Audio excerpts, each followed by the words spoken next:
My name's Steve, and I'm going to be talking to you today about something I think is around, and it's not necessarily new, but I kind of bring it together and hope it's a way forward for us to talk about some architecture.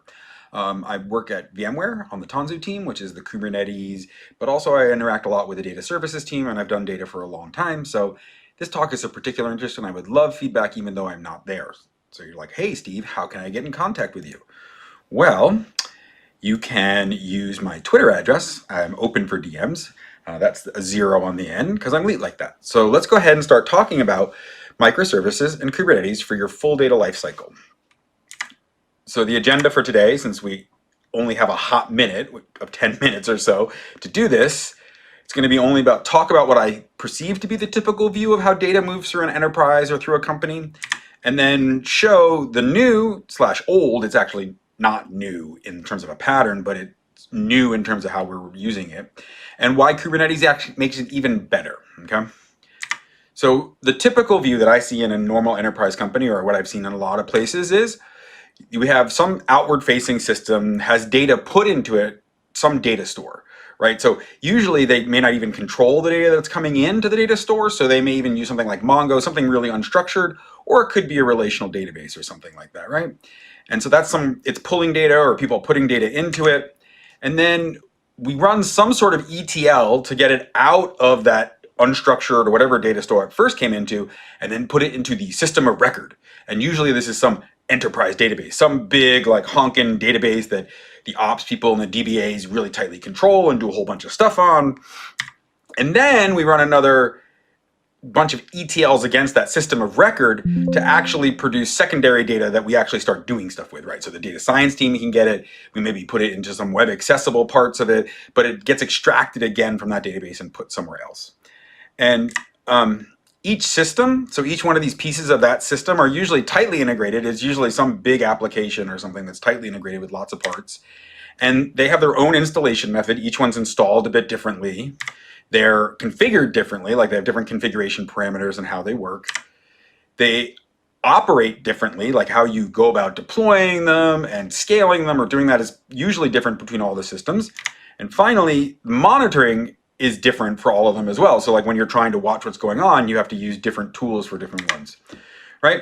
And the other problem with this is usually hard to scale or add new functionality to these systems, right? Or you'll have to write some sort of script, or it's just not a simple, easy process. And how you're going to transfer data and stuff just can become complicated. So this is the part in the talk where I would hope that people would be nodding their head, agreeing with me, or I could ask people like, what are you seeing? But since this is a recording, I'm just going to assume everybody thinks that that was a great statement and typical, and we'll just keep proceeding. So my proposed improvement is something of move to more of a microservices architecture for all the places that data flows through your company, right?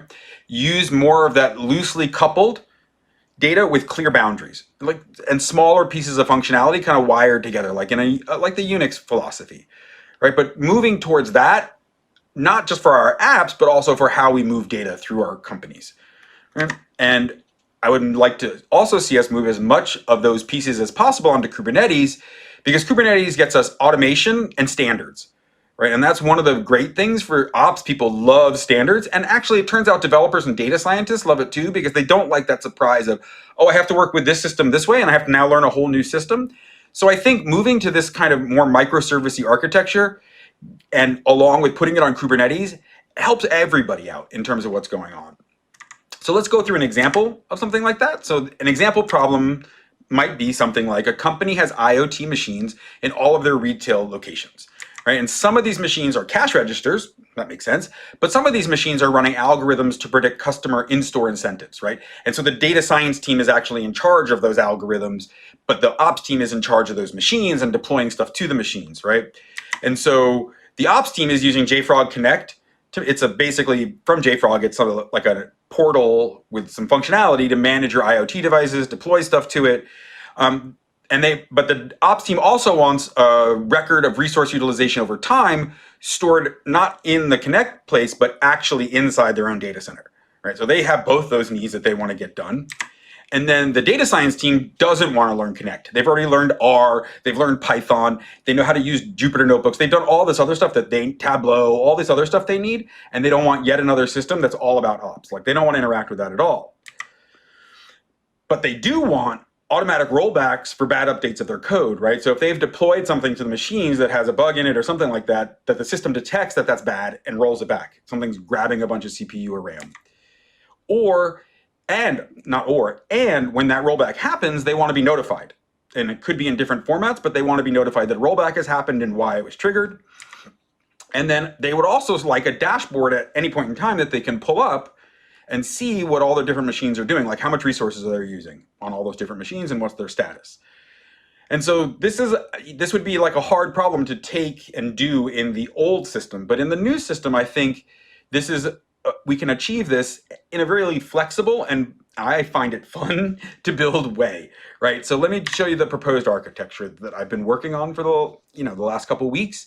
I can't really demo it in 10 minutes along with the talk, but I can show you what we're talking about. So we have the Connect API, right, which is running up in the JFrog SaaS things. And then you have a Spring Boot app that's constantly pinging or pulling from that machine from that API every 10 seconds. It just goes and says, hey, give me all the machines that are in the data team's IoT devices. Every 10 seconds or so, go and pull and tell me what the CPU and RAM usage is for every machine. And so it keeps doing that. And so you could call this Spring Boot app kind of like the fetcher. And its only job in life is to fetch the data and then hand it off to somebody else, right? And who it hands it off to is it hands it off to a Gemfire cache. And this could be any cache, right? But it just throws it off to the cache. And the reason why we want to put it in the cache is I don't want to start dealing with databases yet. Like, this is just the ephemeral data that I'm pulling. And I don't actually care about all of it because if the value doesn't change every 10 seconds when I pull it, then I don't really care about that data. I want to throw it away. And I also like it being in a cache because when I'm making that dashboard for the data science team, if I want the current value, the most current value, I can just hit the cache. I don't have to worry about the database, right? And so the cache will allow me to scale up and all sorts of other great things. Well, so then what does the cache do? Well, its job is to receive that data from the Spring Boot app, say, is this data newer? Is the new data different from the old data that was in the cache before? And if it is, send a message off to the broker. Right? If it's not, you can do nothing or just update it, which does nothing because the value stays the same. But if it is, send a message to the broker. And so what it does is it takes that data, turns it into JSON, the changed data, and sends it on to the Rabbit broker. Right? And so you can almost see this as like a change data capture system, but on a different, it's not capturing every change in the database, it's capturing something outside and then notifying different parts of the system, and then other parts of the system are going to capture that.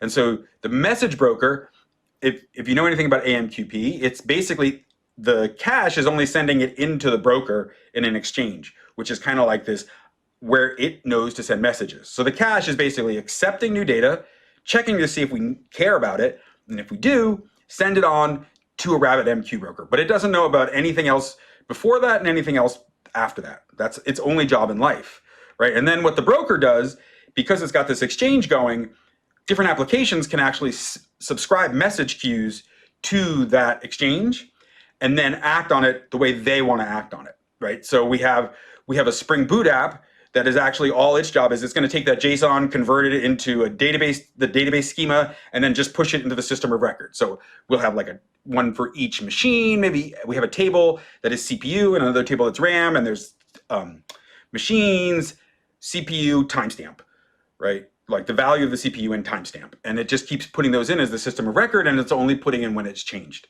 So we don't have to fill the system of record with a lot of the same data values. But in addition, the message queue there could be a message queue for the Node.js application. This is because we're using microservices, we're exchanging things over JSON, and you just sending the JSON on to the Node.js app, and it's very easy for a Node.js app to read JSON. And then it knows, oh, we exceeded that value, that like 97. There might have been a change from 18 to 20, but the Node.js app knows like, oh, these are when we need to notify people. Right? And so that's when it sends off to like Twilio or some other service, the notification, right? And then the final one that we, at least in the architecture I'm working on, is a service that knows to roll back. So it also knows what's a bad value for RAM or CPU. This is probably going to be another Spring Boot app. And what it does is when it detects that we've hit that, when it picks up a change where the value's gone above, it's going to call back into the Connect API and tell it, hey, roll back that last change you did because there's something wrong with it. And so here we've built this like loosely coupled system that was really easy for people to plug in. We could actually mix and match how the data flows. That system of record can then also be used in the dashboard. And the benefit of having this all in Kubernetes is that all of this is installed, monitored, it's all in the same framework. So we're basically using Kubernetes as the cloud OS to make sure for the ops people that they understand how all these things work together and they don't have to learn all these one-off beautiful snowflake things, right? And we get some other advantages, which I'll talk to now. So everyone's happy at the end of this architecture. The ops people are happy because everything's automated.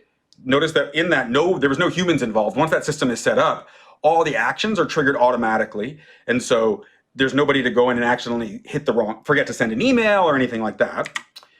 They can scale it easily because Kubernetes is made to scale. And that pattern that we're using, because we're isolating little microservices rather than having some big bundled app, we can scale up the pieces where it needs to scale appropriately. Like, for example, if that rollback system, for some reason, we need to actually have more of those going, we can just scale that piece up by creating more pods, right? And then have that be able to scale up and do what it needs to do without touching any of the other parts of the system, and nobody else has to care about it. And Kubernetes can even do that automatically too, without ops touching.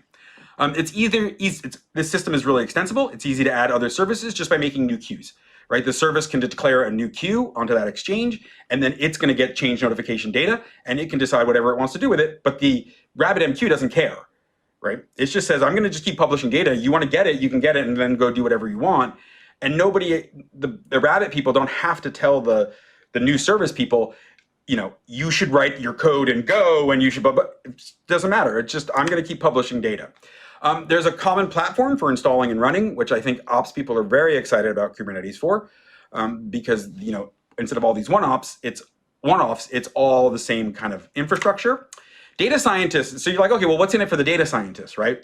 And so what's in it for them is they don't have to touch anything ops related. There is nothing in that flow other than when they first deploy their code. There's nothing in that flow where the data scientist has to know what to do. And we could build custom screens and custom workflows just for them in an easy way. And if they want to, they don't have to even think about how the code is deployed, other than the system doesn't care how they deploy their code, right? So none of that said, hey, deploy it this way, deploy it that way. So they can own that process of how the code gets deployed out, but the system will take care of, is that bad deploy or not? And I can roll back after you do it. They can have real-time and historical views to the data at the same time, and you can do a customized interface because we've capturing data in a bunch of different places for different purposes. They can also access and transform data easily with the new service queue, right? So they want to do some other transformation on it, they can do that. They can also get notified when things go wrong. So they don't have to log into the Connect portal, find out when things go wrong or anything like that. So my main hypothesis is we should be using the same patterns and tools to move data as we do for normal applications. Like, notice there was no user real interface to that whole thing. We were just moving data through the system. But instead of having, what we would normally do is have some sort of microservices for like your Spotify playlist and then your Spotify song currently playing. But instead what we're doing here is we're using that same kind of architecture, which is actually moving as a way to move data through the system to the places it should be. And for those old folks like me, you should probably recognize this looks like enterprise service buses. It's a very similar pattern. It's been used over time. It's just now we're bringing some new tools to that same pattern and some easier ways to exchange messages than instead of doing like system interops and stuff like that, to take advantage of that pattern to bring that benefit into our modern data flow. So that is the end, and thanks, and data on. And again, I will be at KubeCon, so if you want to come by the VMware booth, the VMware Tanzu booth, I will be there if you want to talk. I would love to talk to you about the stuff I presented, or I can show you some of the demo of what I've been working on. You can also just ping me on Twitter at the Steve0. Thanks, and enjoy the rest of Data on Kubernetes Day.